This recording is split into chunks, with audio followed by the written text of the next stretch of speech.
Kisah akan dibuka di mana kita diperkenalkan dengan seorang sniper bernama Brandon yang baru tiba di wilayah Costa Verde karena diminta untuk membantu tim gabungan bernama Phoenix Squad untuk menangkap para pembuat senjata ilegal lalu menghancurkan senjata tersebut. Along with whatever country we're standing in.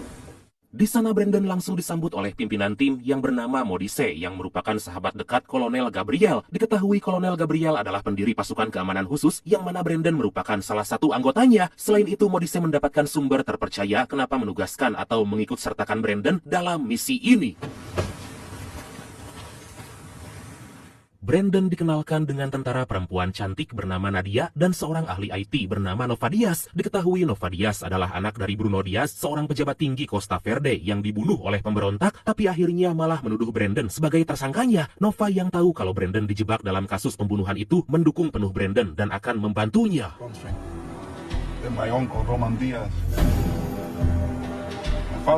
Dan inilah Sniper The Last Stand. Gak lama mereka pun pergi menuju markas, kemudian di sana Nova menceritakan kalau ayahnya terbunuh karena mengabdi kepada negara. Lalu pamannya yang bernama Roman Diaz memanfaatkan kesedihan dan kemarahan rakyat untuk berkuasa dan menjual negaranya kepada seorang pialang maut bernama Kovalov. Diyakini Kovalov punya kesepakatan dengan Roman Diaz yang memperbolehkannya membuat dan menjual senjata asalkan menyediakan senjata juga kepada tentara pribadinya. Nova berkata kalau membawa Kovalov ke pengadilan adalah hal yang dibutuhkan oleh Costa Verde untuk menunjukkan perlawanan dan merebut kembali hak-hak rakyat. Setelah itu dia memberitahu Brandon kalau 2 hari yang lalu terdapat hal yang mencurigakan di markas Kovalov. Timetable? 48 hours.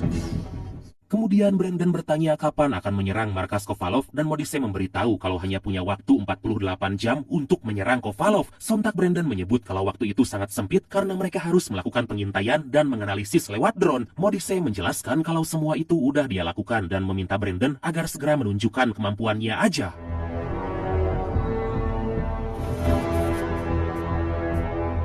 Beberapa waktu kemudian mereka pun tiba di markas. Brandon bertanya pada Modise apakah sumber terpercaya yang dia maksud adalah ayahnya atau bukan. Modise menjawab kalau dia sama sekali belum pernah ketemu dengan ayah Brandon, tapi yang dia maksud adalah orang yang bernama Rosie. Brandon bertanya siapakah Rosie yang dia maksud dan gak lama dari itu Rosie pun menghampiri mereka. Expect to find you in this place. Brandon sangat terkejut karena Rosie yang dimaksud adalah sahabatnya. Rosie menjelaskan alasannya meminta Modise membawa Brandon dan setelah itu Rosie mengajak Brandon berkeliling dan mengenalkannya kepada anggota tim yang lain. And this is our squad. Tim Phoenix terdiri dari wakil Modise yang bernama Angel, kemudian ada yang dijuluki si kapak kembar yaitu Hera dan Hilo, dan orang yang sebelumnya menjemput Brandon yaitu Nabila dan Nova. We had to all come in here piecemeal, one at a time in order to avoid suspicion. Rosie menjelaskan kalau mereka udah lama mengejar Kovalov dan belum bisa mengalahkannya. Rosie juga menyebut kalau dia seharusnya bisa menangkap Kovalov, tapi dia selalu gagal. Gak lama akhirnya Brandon pun bertemu dengan para anggota tim dan Rosie mengenalkannya satu persatu pasukan itu.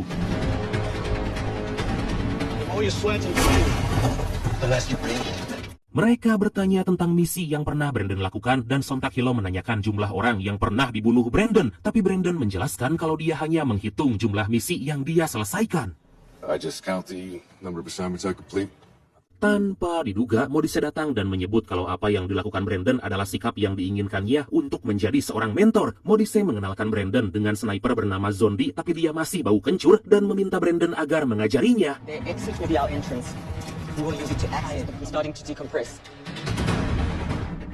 Setelah itu Modise dan Angel memimpin rapat menjelaskan strategi yang akan dilakukan saat menyerang markas Kovalov. Angel menjelaskan detail denah dari markas Kovalov dan jalur yang akan dilalui. 20 to 25 warm bodies on the ground. Gak lupa Angel juga menjelaskan tentang seorang ilmuwan yang bernama Maxim yang membantu Kovalov dalam membuat senjata dan meminta agar para pasukan berhati-hati dengan benda apapun di tempat itu.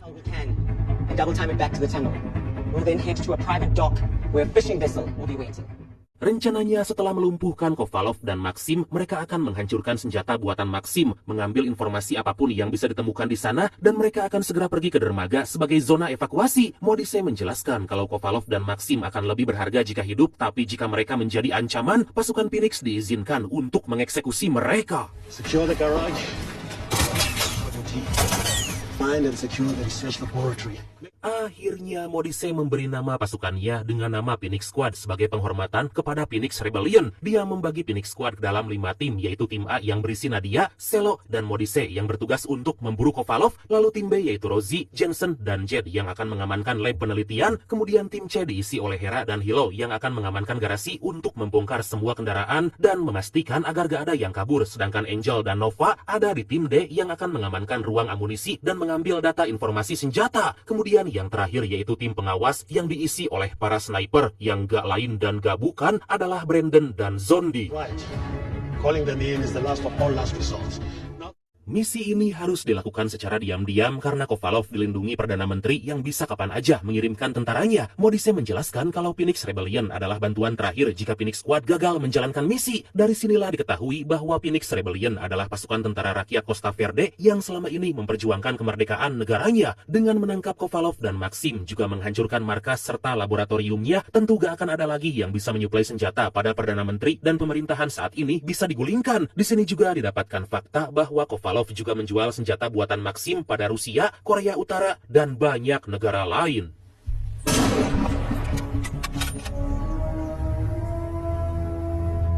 Beberapa saat kemudian terlihat Zondi lagi menunjukkan kemampuan dan berhasil membuat Brandon terpukau. Zondi bertanya pada Brandon berapa jumlah yang dia bunuh, tapi jawaban Brandon sama seperti sebelumnya.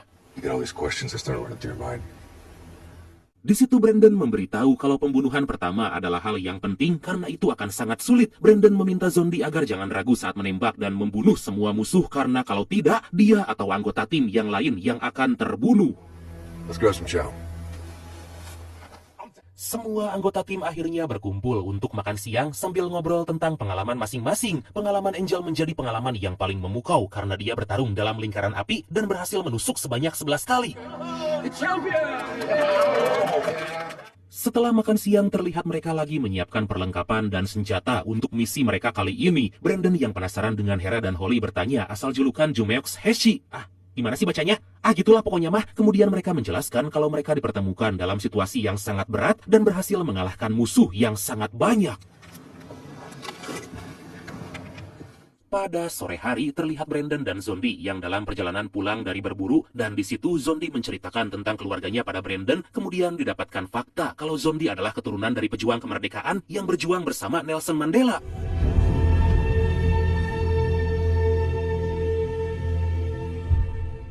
Keesokan harinya, terlihat Rosie yang lagi berolahraga tiba-tiba bertanya pada Angel yang lagi anteng menggambar. Di situ Angel menunjukkan hasil gambarnya, kemudian bercerita kalau dia udah lama gak bertemu dengan putrinya. When's the last time you saw your daughter? From the fairy tale, The One-Eyed Monster. Di sisi lain terlihat Brandon yang lagi fokus membaca dan Nova yang lagi asik ngoding sambil mendengarkan musik. Brandon bertanya kenapa musik membuat Nova jadi fokus. Kemudian Nova menjelaskan kalau ibunya lah yang membuat dia menyukai musik. Orang tuanya menyuruh Nova agar belajar piano, tapi Nova malah lebih memilih untuk menjadi seorang ahli IT. I would like to think that she was still very proud of me. Nova juga menjelaskan kalau melakukan perlawanan dengan menjadi ahli IT adalah jalan takdirnya dan itu pun yang dilakukan sang ayah yaitu menjadikan Costa Verde bersih dari korupsi. If that's threesome, then that's a price I'm willing to pay. Beberapa waktu kemudian mereka berkumpul kembali untuk memastikan agar misi yang dijalankan bisa berhasil. Terlihat Modise memimpin briefing dan mengingatkan kembali agar menangkap Kovalov hidup atau mati. Dia juga menegaskan kalau mereka harus menghentikan pembuatan senjata yang dilakukan oleh Maxim karena Maxim dikenal sebagai ilmuwan gila yang bisa memproduksi senjata yang sangat mematikan. Setelah itu dia pun menyuruh semua timnya agar beristirahat karena akan memulai misi pada dini hari. get some rest. We move at midnight. Di sore hari Brandon menemui Modise yang terlihat lagi menikmati sunset dan Brandon yang tahu kalau Modise punya keluarga memintanya agar mengawasi misi kali ini dari jarak jauh aja. Modise menjawab kalau seorang pemimpin harus menjalankan dan menunjukkan jalannya. Mendengar hal itu Brandon pun langsung mengerti dengan apa yang diucapkan oleh Modise. Di malam hari Brandon langsung mengajak Zondi menyelesaikan ujian terakhirnya, tapi Zondi sama sekali gak tahu akan hal itu. Brandon langsung menyuruh Zondi agar menembak target dan dia terus mengingatkan Zondi tentang kepatuhan kepada atasan. Hingga akhirnya Zondi berhasil menyelesaikan ujian itu dan siap untuk misi dini hari nanti.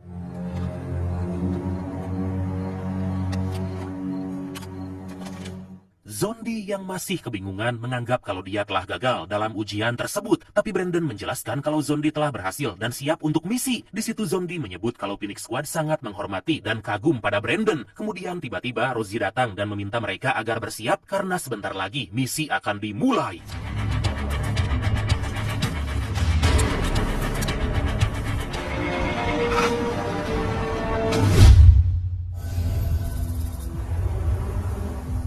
Singkat cerita, terlihat tim sniper udah siap dan langsung beraksi menembak para penjaga markas, sedangkan tim yang lain udah berada dalam terowongan dan segera masuk ke dalam markas. Nova langsung meretas kamera pengawas dan memastikan kalau Kovalov ada dalam markas tersebut.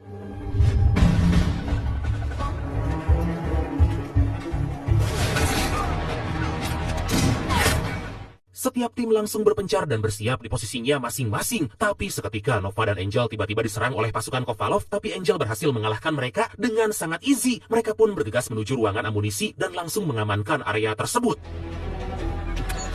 Delta Team. Charlie Team, garage is clean. Di sisi lain, tim A langsung menuju ruangan di mana Kovalov dan Maxim berada hingga akhirnya Modise langsung berhadapan dengan Kovalov. Meski Modise sempat tertembak, tapi beruntung peluru itu terkena rompi anti pelurunya. Sontak Kovalov langsung membunyikan alarm dan menyuruh pasukannya agar segera menyerang Phoenix Squad.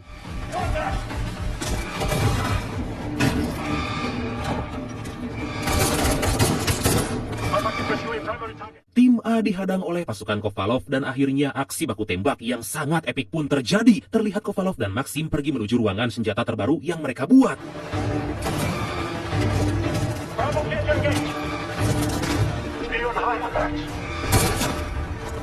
Sementara itu Hera dan Hilo yang udah ada di garasi merasa bosan karena belum ada yang menyerang mereka. Hilo meminta pada Hera agar tetap berjaga sementara dia akan menyusul tim lain untuk mengejar Kovalov.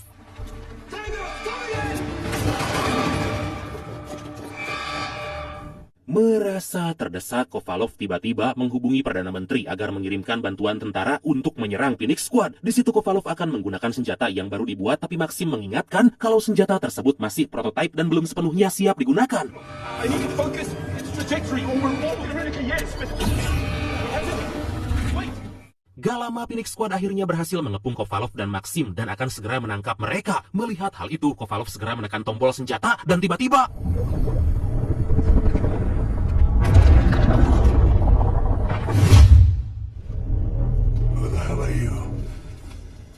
beberapa saat kemudian terlihat semua tim berkumpul dan berhasil menahan Kovalov dan juga Maxim. Brandon menanyakan apa yang sebenarnya terjadi karena tadi ada guncangan yang sangat kencang. Kemudian Kovalov berkata kalau mereka semua akan mati karena tentara Perdana Menteri akan segera datang. We have an hour before the militia reaches us. You think I didn't plan for this? Tapi Modise yang udah merencanakan misi itu dengan sangat matang berkata para tentara butuh waktu 1 jam untuk sampai dan waktu itu sangat cukup bagi Phoenix Squad mengambil semua informasi serta membawa Kovalov dan Maxim pergi. Alright, listen up everyone. First up, we need the information. Secara tiba-tiba keluar darah dari hidung dan telinga Modise, lalu seketika dia pun terjatuh dan hilang kesadaran. Melihat hal itu, Kovalov langsung tertawa karena senjata yang dibuatnya berhasil, tapi tiba-tiba dia pun terjatuh. Gak lama semua orang yang tadi terkena dampak dari senjata itu seketika terjatuh dan akhirnya mereka pun meninggal di tempat. Wah, ngeri banget ya senjatanya.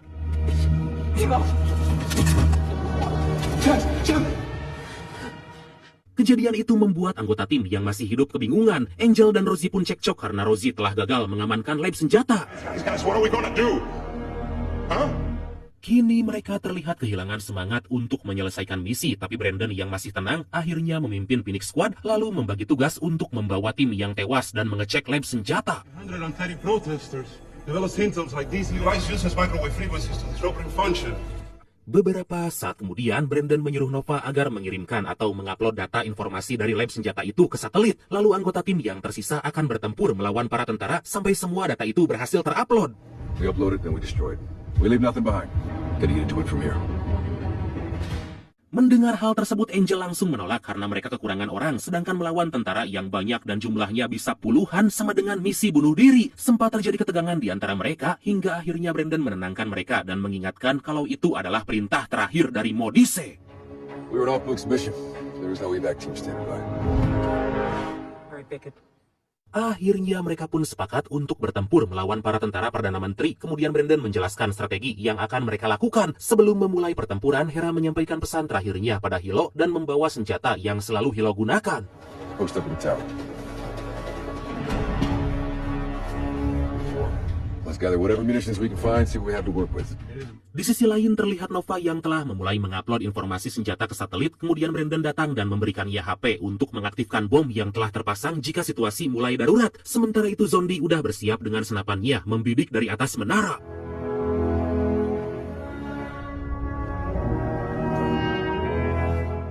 Gak lama kemudian Nova memberi kabar kalau para tentara Perdana Menteri akan segera tiba dan Brandon pun meminta semua tim agar segera bersiap. Sebelum pergi, Zombie menanyakan posisi Brandon akan di mana saat bertempur nanti. Kemudian Brandon menyebutkan hal yang sering Modise katakan. The moment there, I almost jumped in with Hilo. Speed is the worst. Gak lupa Brandon memberikan semangat kepada Hera karena dia sangat bersedih atas tewasnya Hilo. Dia juga membakar semangat semua timnya dan berkata kalau ini adalah perjuangan untuk kemerdekaan Costa Verde.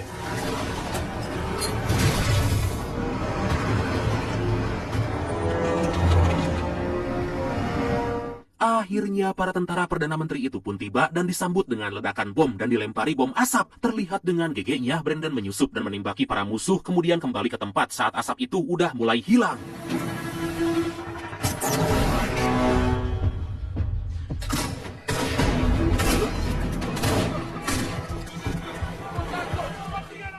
Di awal Phoenix Squad berhasil melumpuhkan para musuh, tapi karena jumlah mereka yang sangat banyak, tentu aja Phoenix Squad kewalahan ditambah harus menghemat peluru.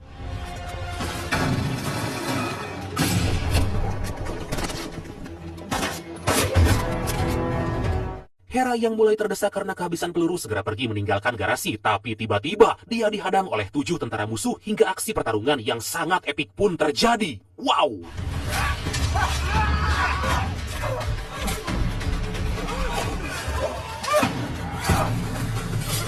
Dengan hanya menggunakan kapak yang diambil dari Hilo, Hera bertarung dengan sangat gege. Terlihat tanpa kesulitan yang berarti, bahkan terkesan easy, Hera bisa mengalahkan mereka semua.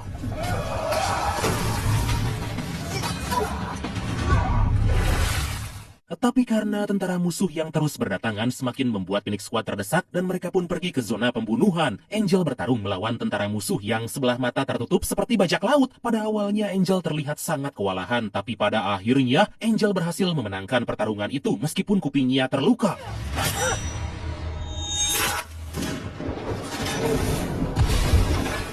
Brandon dan Rosie masuk ke sebuah ruangan karena kehabisan peluru, tapi di sana Rosie diserang oleh para tentara musuh dan pada akhirnya dengan skill yang dimiliki, Rosie berhasil mengalahkan mereka semua.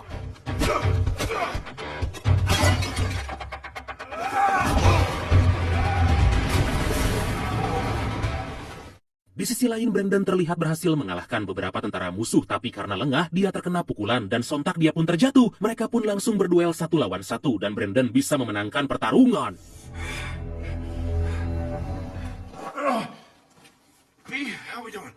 Brandon bertanya pada Nova berapa lama lagi semua data bisa terupload. Nova menjelaskan kalau semua data sebentar lagi akan terupload.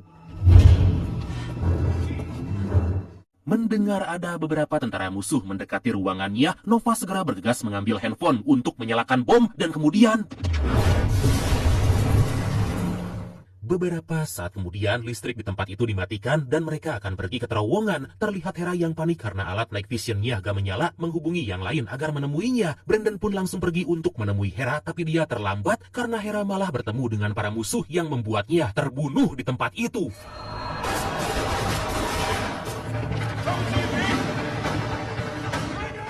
Gak lama Nova memberi kabar kalau semua data telah terupload ke satelit. Sontak Brandon menyuruh tim agar pergi ke terowongan karena misi sudah selesai. Brandon memerintahkan Nova agar tetap dalam ruangan karena di luar udah dikepung oleh tentara musuh. Tapi karena komunikasinya terputus, Brandon segera pergi untuk menyelamatkan Nova.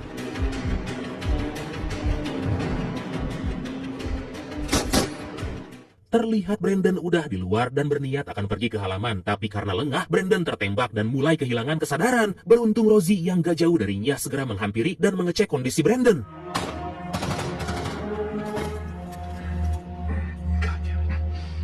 Dari kejauhan Nova juga tertembak karena dia gak tahu kalau di halaman masih dipenuhi oleh tentara musuh. Dengan segera mereka pun membawa Nova dan bersembunyi di garasi.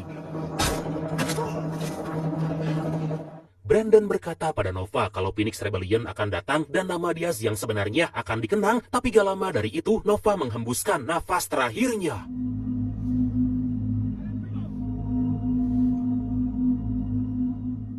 Menyadari kalau para tentara musuh telah mengepung tempat itu, Brandon memerintahkan timnya agar segera pergi ke terowongan, sementara dia akan menahan para tentara musuh. Tapi Rosie yang punya jiwa korsa akan tetap di sana dan membantu Brandon.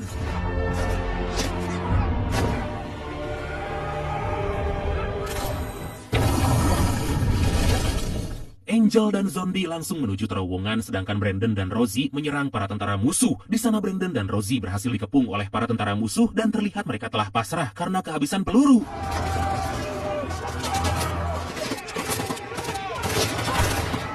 Secara gak diduga, Phoenix Rebellion yang ditunggu akhirnya datang tepat waktu dan berhasil melumpuhkan semua tentara musuh. Brandon dan Rosie meminta pada pimpinan Phoenix Rebellion agar mereka bisa mengevakuasi mayat teman-teman mereka.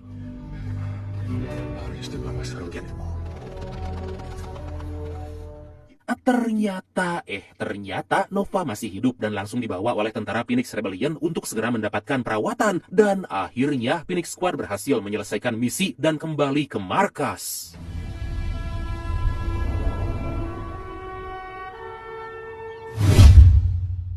Beberapa hari kemudian, Phoenix Squad yang tersisa akan pulang ke negaranya masing-masing, tapi Angel dan Zombie akan menetap untuk sementara, sedangkan Brandon dan Rosie akan kembali ke Amerika. Gak lama mereka pun berpisah dan misi ini pun berhasil. Dan akhirnya film ini pun tamat.